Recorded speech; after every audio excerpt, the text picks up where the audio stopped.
To start a new score, simply log into the app. You will automatically be directed to the dashboard. Tap Start New Score to create a new home energy score. You will be directed to the Order Info page.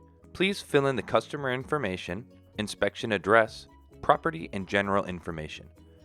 Once you save the Order Info page, you have created a new file for your home energy score report. All your following data will be stored and saved automatically when completing the data entry. If you sign out or close the app before completing the assessment, you can simply access the report under Incomplete Inspections on the app dashboard.